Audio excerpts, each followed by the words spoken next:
Magandang araw mga kababayan, kumusta po kayo dyan? Ngayon po ay ika-17 ng Hunyo taong 2026. Magandang araw mga kababayan, kagigising-gising ko lang kaya ganito pa yung mata ko at ganito pa yung boses ko. Sana po ay kayo ay nasa mabuting kalagayan. Kanina po ay special session, maglalabas po ako ng video. Pahapyaw lang po, sama rin na nangyari at mga kaganapan. Hindi po dumating ang ilang mga minority doon. Yung unang 3 oras hindi sila dumating. Ang daming nagawa na ipasang mga batas, na amyenda ang mga batas. Sa commission at appointments na dumating sila Marcoleta na sinubukan pang harangin at pigilan at tadlangan ang pagkaka-appoint ng mga general. Hanggang sa nag-give up na lang din siya. Pero bago tayo dumako sa ating pag-uusapan ngayon, huwag niyo po sana kalimutan mag-subscribe, mag-comment at mag-like. Mga kababayan, so umpisa na po tayo. Anong gusto nating paliwanag dito po sa AJ Commentaries, ang ating kokomentaryuhan, yung preventive suspension ni Jinggoy Estrada. Napaliwanag ko po sa ilang videos ko yung sitwasyon ni Senator Jinggoy Estrada at anong epekto nun sa impeachment trial at ganoon din sa Senado at sa kanyang functions. Pero ngayon, busisiin natin yung preventive suspension. Ano po ba yung preventive suspension? So pinatawan nga po siya ng 90-day preventive suspension. So, 90 days siya na hindi niya maaaring gamitin, i-execute o ipatupad yung kanyang function at magamit ang benepisyo at mga kapangyarihan ng kanyang opisina dahil hindi siya tinuturing na nakaposisyon sa posisyon na yon. Yun ang ibig sabihin nun, suspended siya dun sa posisyon na yon. So kapag suspended, halimbawa, kung mayor suspended, may acting mayor. Kasi hindi siya mayor at that time. Di po ba ganun?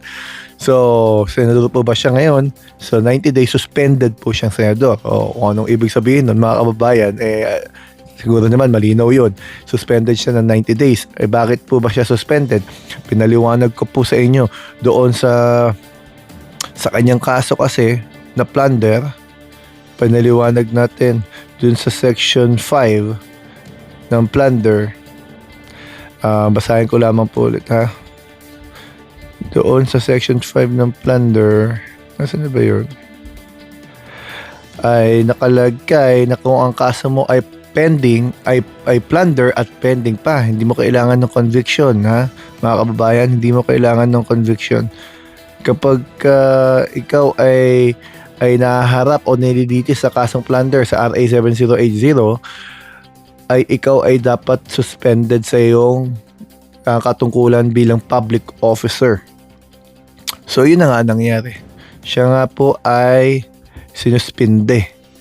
Dito, sa section 5 sa article 7080. Basahin ko lamang po ulit mga kababayan na suspension and loss of benefits. Any public officer po against whom any criminal persecution under valid information under this act, whatever stage of execution and mode of participation. So kahit ano pa pong stage ng execution or mode of participation, convicted ka man o hindi pa, is pending in court. Pending pa sa korte, shall be suspended from office. Malinaw po, nasa batas natin. Kaya siya suspended. So ngayon, dahil suspended siya, anong ibig sabihin nun? Ang unang ibig sabihin nun, suspendido sa pagkasenador si Senador Estrada habang nililitis ang kanyang kinakarap na kaso. Pero 90 day lang naman yan tungkol sa kanyang kasong graft, siya ay sinuspende. Ito ay kaugnay sa pagkubra niya ng kickback sa flood control. Yun yung bintang sa kanya. Yun yung iniimbestigahan.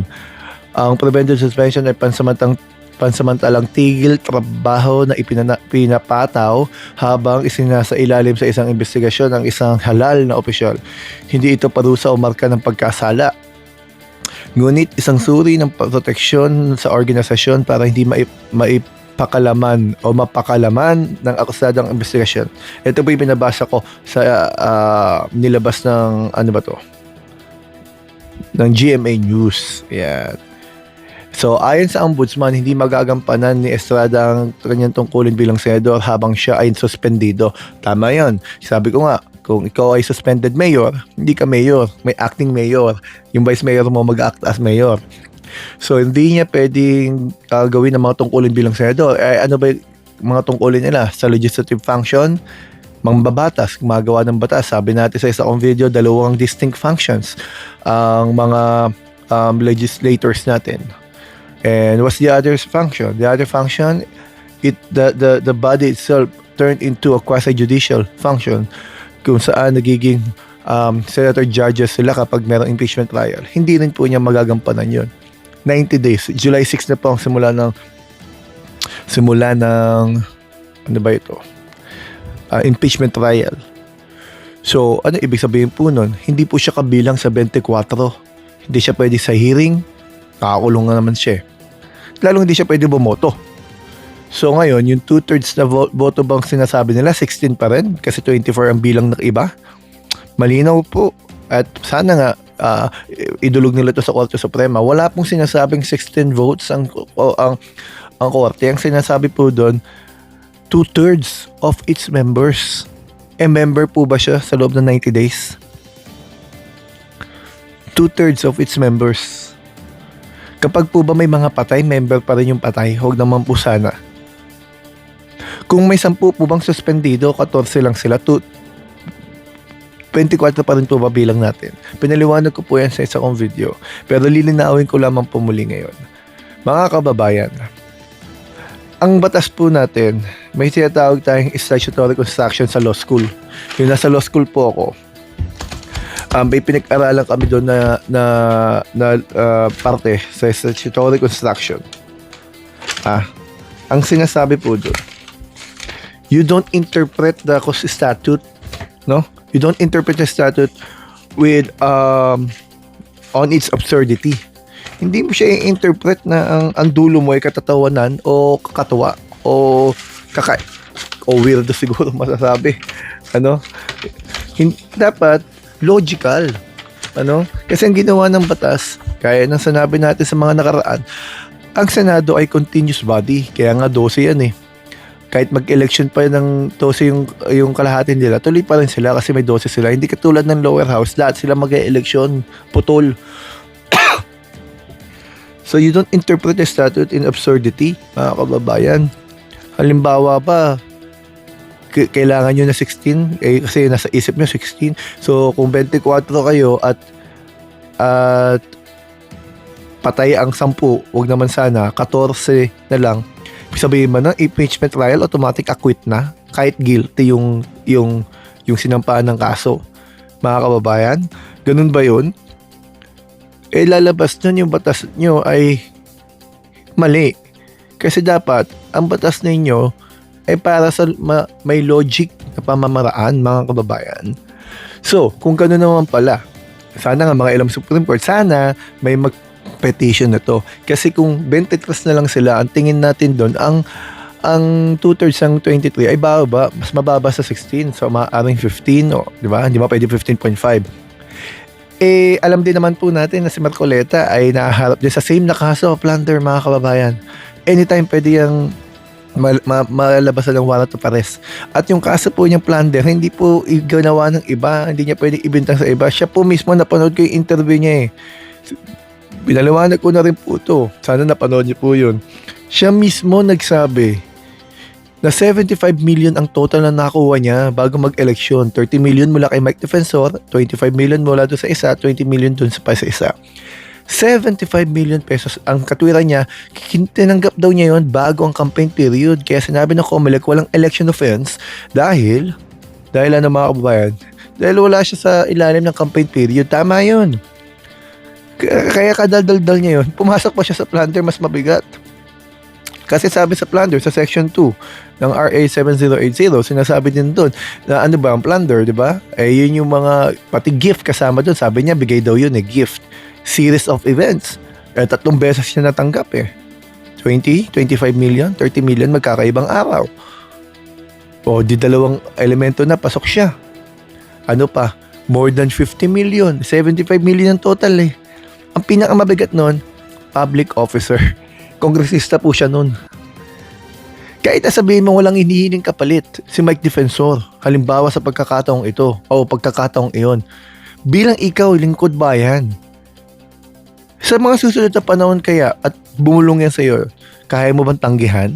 Kaya yun ang iniiwasan ng batas. Kaya ang sinasabi ng plunder case, bawal kang tumanggap ng ganyang mga halaga. Tingnan mo ngayon, push na push si Mike Defensor dun sa kanyang naratibo sa 18 Maleta Boys. Sino ba ang galaw na galaw? Di ba si Marcoleta? Isipin niyo yung nilabas si Gutesa noon. Siya chairman ng Blue Ribbon Committee. Siya rin ang tumulong sa statement ni Gutesa. At kapag nagtatanong sila sa Maleta Boys, sila rin ang nagtatama ng sagot. Kasi mayroon ng question sa kredibilidad, mga kababayan. Yun ang punto natin. At kailangan niya harapin yung kasong yan. At kapag siya nakulong at nasuspinde, yung 23-22 na lang, mga kababayan. Ngayon, magandang tanong din, paano si Bato de la Rosa? Hindi siya suspendido, pero he made himself out beyond the reach of Senate coercive power. Paano? Kasi kahit padala mo siya ng imbitasyon para dumalo, saan mo siya ipapadala ng imbitasyon? Walang nakakaalam kung nasan siya. Kung mayroon man nakakaalam, hindi umaamin, mga kababayan. At dadalo kaya? Kasi kung ikaw ay hukom, dapat nandun ka sa hearing. Hindi ka pwedeng bumoto, hindi ka pwedeng maging hukom o magbigay ng iyong judgment without seeing the evidence, without hearing the arguments, without seeing the at least the demeanor of the witnesses. So, tingin natin siya, hindi nakapako sa 16 and 2/3, ano? Kaya yung preventive suspension ni Jingo Estrada, malaki epekto sa impeachment trial.